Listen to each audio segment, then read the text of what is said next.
Assalamualaikum. Iramdamda lairiba iraija singi mafamda karigumbo wafm khra thamjage ngasi akhoi social media da Pangal singna Metei macha ama phure na haibasi akhoi gi lairiba Manipur da ngalak leite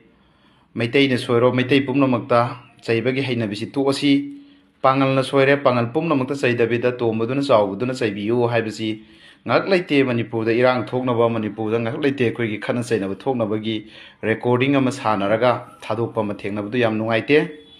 anduga masida phururiba kanguduna amadi wari sanariba ani duna phajana khoi gi kaidawbiraga kaidawradi nungaigadamni sanari duda mohalla hairisi mohalla si karamba mohalla no Manipur apumbagi mohalla ra natraga hairiba lekai du khaki mohalla ra aduso clear salam pide aduga अखोगी ओलमाई केराम सिंह बुसो मुख सिंह छल्ले दोय मतंगदा हाइना बदुदा ता मयाम सु एना ताबिरमनी अदुना लैरिबा हुजिक मणिपुर गी इरांग मणिपुर गी लान मणिपुर गी हुजुजिक ओइरिबा कंडीशन सिदा ngalak leite अखोगी कांगलो फुरुप की इरांग थोलकपा याबा कम्युनियन ओइरकपा याबा कम्युनियन इशू थोकपा याबा सुम टेक्ता टेक्ता तौरिबा लुक अदुगा हुजिकी अखोगी सजात अना ममिंग पल्लिबसी महा खक्तुदा मामा सानसु अदुम वरी साबदुदा मोहल्ला ना सिंगसल्ले मदु यामना सोइनिङै मचांगनि अदु मोहल्ला हाइसि करम लेकाय गे मोहल्ला नो एखोई इबन एखोई गे लैरिबा सिसु मोहल्ला हाइसि एखोई लेकाय दुनी लेकाय लेकाय न कोलगा एखोई गे मोहल्ला माइसि मस्जिद अमन कोनबा लाइसंग अमन कोनबदुनी अदुगा इस्लाम लाइनिंग लाइसोन चलिबा अमसुंग मखोई एखोई गे इस्लाम गे स्कॉलर सिंगना अदुगुम्बा थबुक तोबसु एखोई पाक थेंगनदे अदुबो ngasiदी अखोई गे मेतै echil enao amga wari sanabdu wahang kya thogle adu thogle ibo wahangsi yamna nungaitaba phaujei maramdi lekai du khaki wari haidraga islam bo adai pangal khunai ba pangal gi scholar singbo adu asina panbadudi sengna nungaijade aduga ekhoi gi pangandagi su lupa chamwa lising lauraga ekhoi gi drug chaba khotpagi phaba khotpasi khoina mateng pangjalaga mi du thamoi do harau halaga mateng pangaga ekhoi gi mi do afabalambi do purakadab du da adu thadok thajinda lupa chamwa lising lauraga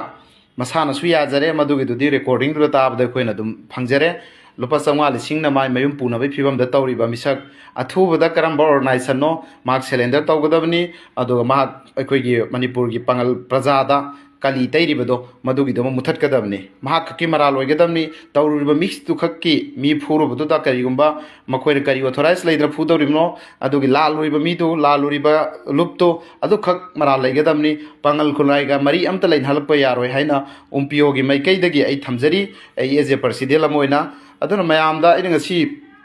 sengna ai makhoi da hai hairiba tawriba kangu singjida haifet ai message thai amama tawi adu response amta phangde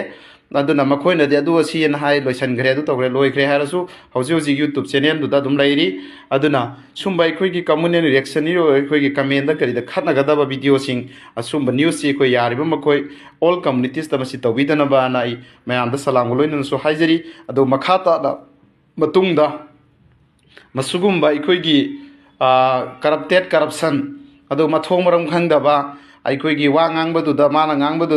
Pongal मचा निशा चाब ma'am लाएगा हाइरिबा recording Pongal मचा से मी चाम लाइब्रा लिसिंग लाइब्रा नत्र लिसिंग मंगा लाइब्रा ma'am है कयानो खंगा नंग फारब्रा सजाद हाइरिबा नुपा नंगोंद हंजरी सेमा नसाना फारब्रा अदुगा नंगना वा गांगनरिदुरसु मीगा वा गांगनबगी रेकॉर्ड सेंगना अखोई लेरिदुदा अखोई मेतै echil enao दुना हंगिबा क्वेश्चन सिंगदुदा असुंबसु यावी बट तबो अखोई इस्लाम लाइनिंग लै सोलना अखोई पांगल हाइदबिदा अखोई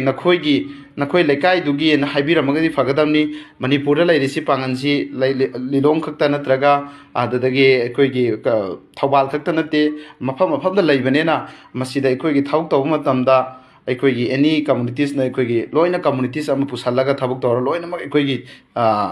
kali tai basi masi tawbidana ba nai haijari anduga Metei echil enao duna hangbada yam nungai taba thogdo ama phurisi kari authorize lairi mo haibasi yam chumi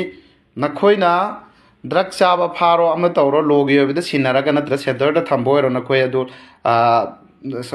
government gi sarkar gi ajaba yauraga madugi permit ta thamgadabani adudi natabida mina wahang kaya hangakpadu dasu akhoi gi pangal echil enao amna khummido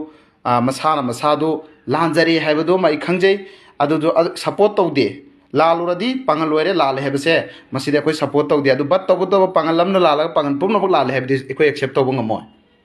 ꯃꯥꯅ ꯂꯨꯄꯥ 500,000 ꯂꯧꯕꯗꯨꯁꯨ ꯃꯁꯥꯅ accept ꯇꯧꯔꯦ ꯃꯗꯨ ꯃꯔꯥ ꯂꯩ ꯃꯇꯨꯡ ꯃꯅꯥꯎ ꯃꯗꯨꯒꯨꯝꯕ ꯃꯤꯗꯨ ꯂꯨꯞꯀꯤ ꯀꯔꯤꯒꯨꯝꯕ ꯄꯣꯁ ꯑꯃ ꯂꯩꯔꯝꯃꯒꯁꯨ ꯃꯗꯨ ꯂꯧꯊꯣꯛꯄꯤꯌꯨ ꯃꯈꯥ ꯇꯥꯅ ꯑꯩꯈꯣꯏꯒꯤ ꯂꯩꯕꯥꯛꯀꯤ ꯈꯨꯟꯅꯥꯏꯒꯤ ꯂꯤꯗꯔꯅꯦꯅꯒ ꯆꯣꯡꯊꯣꯛꯄꯤꯔꯒ ꯊꯕꯛ ꯇꯧꯕ ꯎꯍꯟꯕꯤꯔꯛꯀꯅꯨ ꯍꯥꯏꯅ ꯃꯅꯤꯄꯨꯔꯗ ꯂꯩꯔꯤꯕ ꯄ꯭ꯔꯖꯥ ꯄꯨꯝꯅꯃꯛꯀꯤ ꯃꯐꯝꯗ ꯑꯃꯁꯨꯡ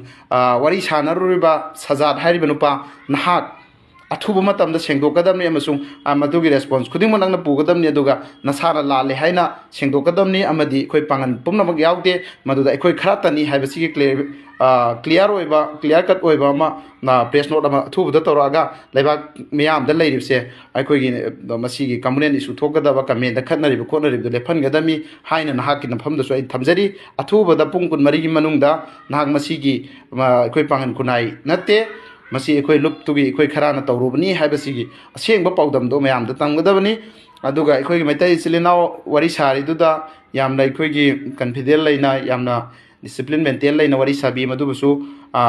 ꯌꯥꯝ ꯊꯥꯒꯠꯂꯤ ꯑꯃꯗꯤ ꯃꯗꯨꯗ ꯉꯥꯡꯉꯤꯕ ꯑꯗꯨꯗ ꯑꯩꯈꯣꯏꯒꯤ ꯏꯁꯂꯥꯝꯒꯤ ꯂꯥꯏꯅꯤꯡ ꯂꯥꯏꯁꯣꯟ ꯆꯠꯄꯁꯤꯡꯁꯤꯅ ꯑꯩꯈꯣꯏ ꯊꯣꯏꯗꯣꯛꯅ ꯃꯗꯨꯒꯤꯗꯨꯗ ꯌꯥꯎꯁꯟꯗꯕꯅꯤ ꯑꯗꯨꯒ ꯑꯩꯈꯣꯏ ꯊꯤꯡꯕꯗꯤ ꯐꯠꯇꯕ ꯅꯤꯁꯥ ꯌꯣꯟꯕ ꯈꯣꯠꯄꯁꯤ ꯃꯗꯨꯒꯤꯗꯤ ꯃꯈꯣꯏꯅ ꯊꯤꯡꯉꯤ ꯃꯗꯨ ꯑꯐꯕꯅꯤ ꯁꯃꯥꯖꯁꯤꯒꯤ ꯃꯈꯣꯏꯅ ꯑꯌꯥꯝꯕ ꯂꯤꯠ ꯇꯧꯔ ꯊꯤꯡꯕꯅꯤ ꯑꯩꯈꯣꯏꯒꯤ ꯃꯧꯂꯥꯅ ꯃꯧꯔꯨꯕꯤꯁꯤꯡꯁꯤꯅ ꯑꯗꯨꯅ ꯃꯧꯂꯨꯕꯤ ꯃꯧꯂꯥꯅꯁꯤꯡꯁꯤꯗ ꯁꯦꯜꯗꯨꯁꯨ ꯌꯧꯔꯝꯕ ꯅꯠꯇꯦ ꯑꯗꯨꯝꯕꯒꯤ ꯃꯇꯥꯡꯗ ꯃꯧꯂꯥꯅ ꯃꯧꯔꯨꯕꯤꯁꯤꯡ ꯄꯛꯁꯟꯕꯁꯦ ꯃꯗꯨꯏꯗꯣ ꯑꯃ ꯁꯦꯡꯅ ꯅꯨꯡꯉꯥꯏꯖꯗꯦ ꯍꯥꯏꯅ ꯑꯩ ꯊꯝꯖꯒꯦ ꯃꯈꯥ ꯇꯥꯕꯗ ꯃꯇꯨꯡꯗ ꯑꯩꯈꯣꯏꯒꯤ ꯍꯧꯖꯤꯛ ꯄꯩꯁꯥꯗꯨꯁꯨ ꯌꯦꯡꯉꯣ ꯑꯩꯈꯣꯏ ꯃꯣꯍꯜꯂꯥ ꯋꯥꯂꯥꯗ ꯌꯧꯕ ꯅꯠꯇꯦ ꯁꯖꯥꯠ ꯍꯥꯏꯔꯤꯕ ꯃꯁꯥ ꯃꯊꯟꯗꯨꯗ ꯈꯛꯇꯅꯅꯤ ꯑꯗꯨꯒ ꯋꯥꯔꯤ ꯁꯥꯟꯅꯔꯤꯗꯨꯗ ꯌꯥꯝ ꯅꯨꯡꯉꯥꯏꯇꯕ ꯌꯥꯎꯔꯦ ꯑꯗꯨꯕꯨ ꯃꯌꯥꯝ ꯄꯨꯝꯅꯃꯛ ꯄꯦꯟꯊꯣꯛꯄꯤꯔꯒ ꯑꯩꯈꯣꯏꯒꯤ ꯍꯥꯏꯔꯤꯕꯁꯤꯗ ꯂꯥꯜꯂꯤꯕ ꯃꯤꯗꯨꯈꯛ ꯂꯥꯜꯂꯤ ꯍꯥꯏꯕꯁꯤ ꯃꯌꯥꯝꯗ ꯊꯝꯖꯒꯦ ꯀꯝꯃꯨꯅꯤꯇꯤꯁ ꯄꯥꯡꯒꯜ ꯈꯨꯟꯅꯥꯏ ꯄꯨꯝꯅꯃꯛ ꯂꯥꯟꯕ ꯅꯠꯇꯦ ꯑꯗꯨꯅ ꯃꯩꯇꯩ ꯈꯨꯟꯅꯥꯏ ꯄꯨꯝꯅꯃꯛ ꯂꯥꯟꯕ ꯅꯠꯇꯦ ꯂꯥꯟꯕ ꯃꯤꯗꯨ ꯈꯛꯇꯪ ꯑꯩꯈꯣꯏ ꯂꯥꯜꯂꯤ ꯍꯥꯏꯁꯤ ꯑꯆꯨꯝꯕꯗꯨꯅ ꯑꯆꯨꯝꯕꯅꯤ ꯍꯥꯏꯁꯤ ꯍꯥꯏꯅ ꯋꯥꯐꯝ ꯈꯔꯁꯤ ꯊꯝꯃꯒ ꯑꯩ ꯃꯌꯥꯝꯗ ꯇꯦꯟꯁꯟꯖꯒꯦ ꯊꯦꯡꯛ ꯌꯨ ꯑꯦꯕ꯭ꯔꯤꯋꯥꯟ